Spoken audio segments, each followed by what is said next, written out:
adiknya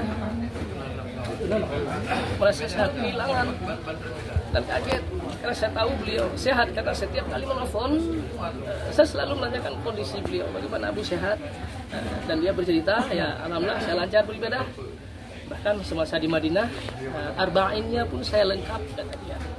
Dan pada kondisi tadi pagi setelah sholat subuh beliau masih ada wudu, beliau berbaring di tempat tidurnya karena memang kondisi badannya tidak enak, jadi beliau tidak perlu ke masjid, mereka mungkin salat di kamarnya, jadi kondisi seperti itu.